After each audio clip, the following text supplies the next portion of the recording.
اللہم صلی علی محمد وعلی آل محمد۔ قرآن مجید کے اس لفظ پر بہت سارے دوست وقف کرتے ہوئے غلطی کر جاتے ہیں، وہ اس کو قروء پڑھ لیتے ہیں۔ درست طور پر کیسے وقف کرنا ہے یہ ہم سیکھیں گے۔ اسی طرح یہ لفظ دیکھ لیجئے، یہاں پر وَمَحَدْتُ پڑھ لیا جاتا ہے، اور یہ لفظ دیکھیے یہ بھی مشکل ترین الفاظ میں سے ہے، تو اس کا ہم ہجے کے ذریعے درست تلفظ سیکھیں گے۔ اور یہ لفظ یہاں پر وقف کی حالت میں او بدل پڑھ لیتے ہیں، جبکہ یہاں پر ہا بھی ہے، تو جب وقف کریں گے تو ہا ساکن ہوگی۔ کیسے پڑھنا ہے اس کو؟ یہ لفظ بھی غلط پڑھ لیا جاتا ہے۔ تو یہ تمام الفاظ ہم آج کے اس لیکچر میں سیکھنے جا رہے ہیں، تو آئیے آغاز کرتے ہیں۔ اعوذ باللہ من الشیطان الرجیم،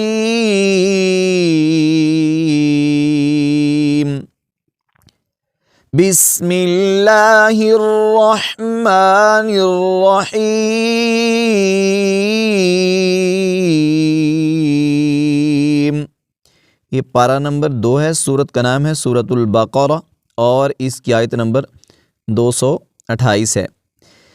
وَالْمُطَلَّقَاتُ يَتَرَبَّصْنَ بِأَنفُسِهِنَّ ثَلَاثَةً۔ جب میں نے یہاں پر وقف کیا ہے تو گول تا کو ہا پڑا ہے۔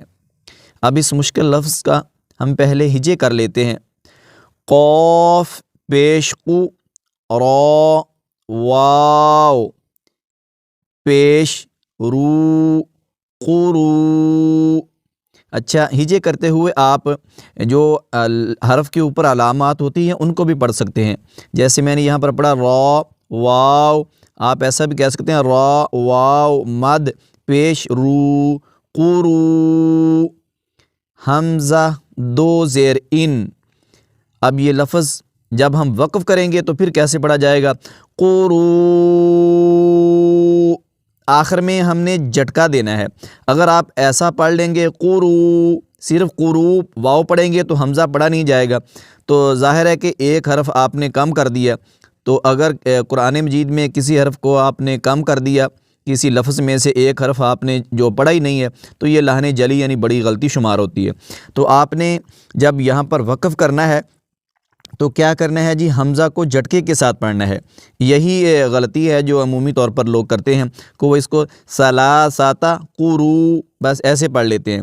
تو آپ نے جب وقف کرنا ہے تو حمزہ کو جھٹکے کے ساتھ ضرور پڑھنا ہے۔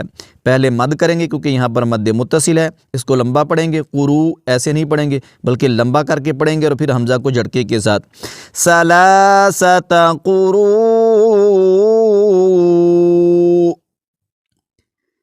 ثلاثة قروء، آخر میں آپ نے جھٹکا دینا ہے تو پھر یہاں پر وقف درست ہوگا۔ اچھا، اگر آپ یہاں پر وقف نہیں کرنا چاہتے تو پھر کیسے پڑھیں گے جی؟ حمزہ کے نیچے دو زیر ہیں، تو یہ نون تنوین ہے، اس کو آپ نے واو میں ملا دینا ہے نون تنوین کو، تو قروء پڑھا جائے گا۔ یہ یہاں پر غنہ بھی ہوگا، ثلاثة قروء ولا يحل لهن، پھر ایسے پڑھا جائے گا۔ جب وقف کریں گے تو پھر حمزہ کو جھٹکا دے کر حمزہ کو ساکن کریں گے، اور جھٹکے کے ساتھ حمزہ کو ضرور پڑھیں گے، صرف واو نہیں پڑھیں گے، حمزہ بھی پڑھیں گے۔ قروء، یہ میں نے حمزہ کو یہاں پڑھا ہے جھٹکے کے ساتھ، آخر میں ہلایا نہیں ہے۔ اگر آپ نے یہاں پر وقف نہیں کرنا، سانس آپ کا لمبا ہے، آپ آگے مکمل آیت پڑھنا چاہتے ہیں، تو پھر اس کو جو نون تنوین ہے حمزہ کے نیچے دو زیریں، اس کو واو کے ساتھ ملاتے ہوئے قروء ولا يحل لهن۔ اگلا لفظ دیکھ لیجئے، یہ لفظی اس کو پڑھتے ہوئے وَمَحَدْتُ پڑھ لیتے ہیں، یعنی میم پر زبر پڑھتے ہوئے میم کو آگے ہا کے ساتھ ملاتے نہیں ہیں۔ وَمَحَدْتُ، اور بعد احباب تو دال کو پڑھتے ہیں پھر تا کو. دال کا چونکہ تا میں ادغام ہو چکا ہے تو اس لیے دال تو یہاں پر پڑھا ہی نہیں جائے گا. ہم اس کا ہجے کر لیتے ہیں. واو زبر وا، میم ہا زبر مہ و مہ، ایسے میم کو یہاں پر ماریں گے. و مہ، ہا تا زبر حد و مہ حد، میم کو ہا کے ساتھ، ہا کو تا کے ساتھ. یہ دال نہیں پڑھا جائے گا کیونکہ دال کا تا میں ادغام ہو چکا ہے، یعنی کہ دال کو ہم نے تا میں پہلے ہی ملا دیا ہے.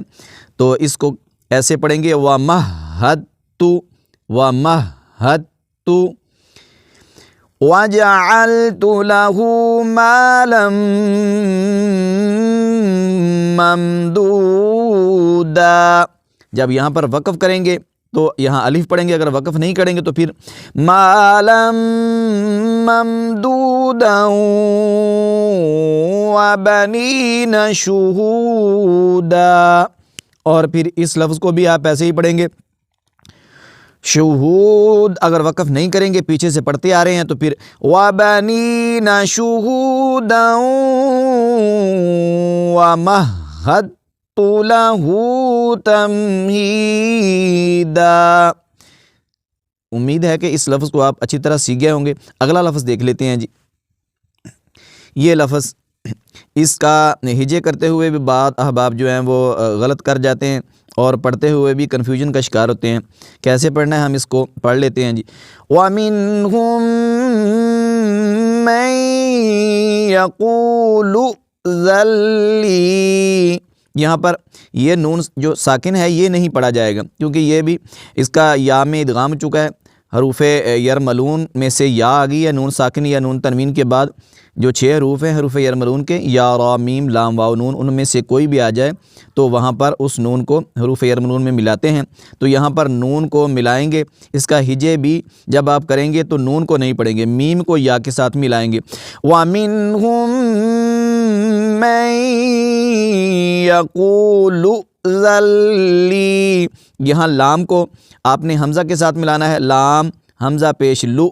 مَن یقول، آگے زال کو آپ نے لام کے ساتھ ملانا ہے، یہ نون بھی نہیں پڑھنا، وہی قاعدہ ادغام یرملون والا. تو یہاں زال کو آپ نے لام کے ساتھ ملا دینا ہے. تو وَمِنْهُمْ مَن یقول ذَلِّي ایسے پڑھا جائے گا. یہاں پر یہ نون بھی نہیں پڑھا جائے گا جو نون ساکن ہے، اور جو پچھلا نون ساکن ہے یہ بھی نہیں پڑھا جائے گا. آیت مبارکہ کو پھر پڑھ لیتے ہیں. وَمِنْهُمْ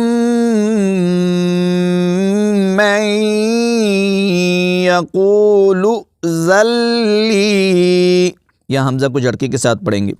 مَن يَقُولُ ذَلِّي وَلَا تَفْتِنِّي أَلَا فِي الْفِتْنَةِ سَقَطُوا. اگلا لفظ دیکھ لیجئے.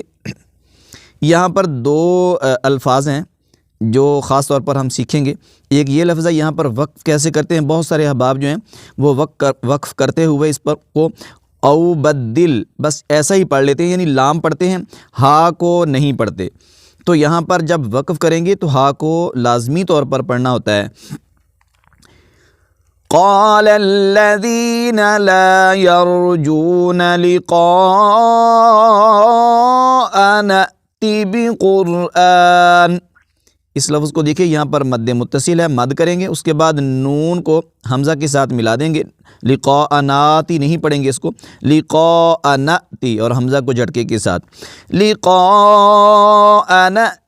بقرآن غیر ھذا او بدل.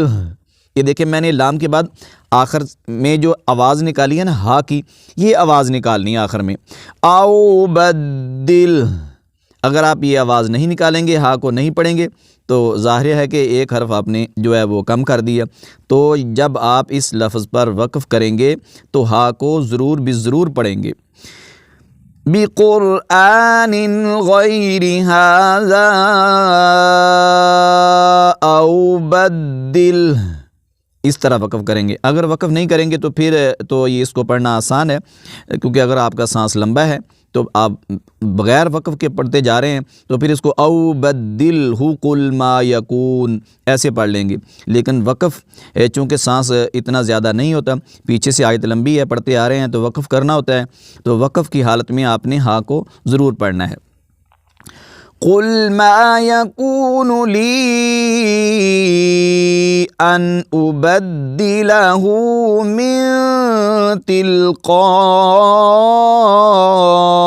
نفسی، یہ لفظ جو ہے اس کو بھی تلقائی نہیں پڑھنا، یہ جو زیر ہے یہ یا کے نیچے نہیں ہے، یہ حمزہ کے نیچے آپ نے زیر پڑھنی ہے۔ یہاں پر آپ نے حمزہ کا جو ہے نا وہ تلفظ کرنا ہے، حمزہ کی آواز ہوگی، یا کی نہیں۔ یا یہاں پر لکھی ہوئی تو ہے لیکن یہ پڑھی نہیں جائے گی، یہاں پر حمزہ ہی پڑھا جائے گا۔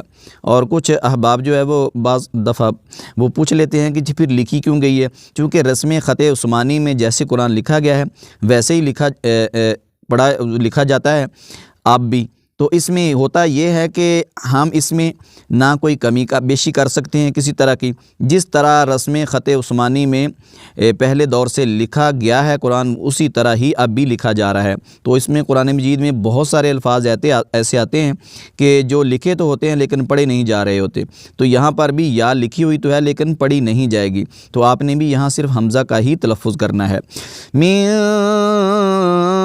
تلقاء نفسی۔ امید ہے کہ ان الفاظ کو آپ اچھی طرح سیکھ گئے ہوں گے۔ صدقہ جاریہ کے طور پر اس ویڈیو کو دوسرے دوستوں کے ساتھ بھی شیئر کیجیے گا۔ السلام علیکم ورحمۃ اللہ وبرکاتہ۔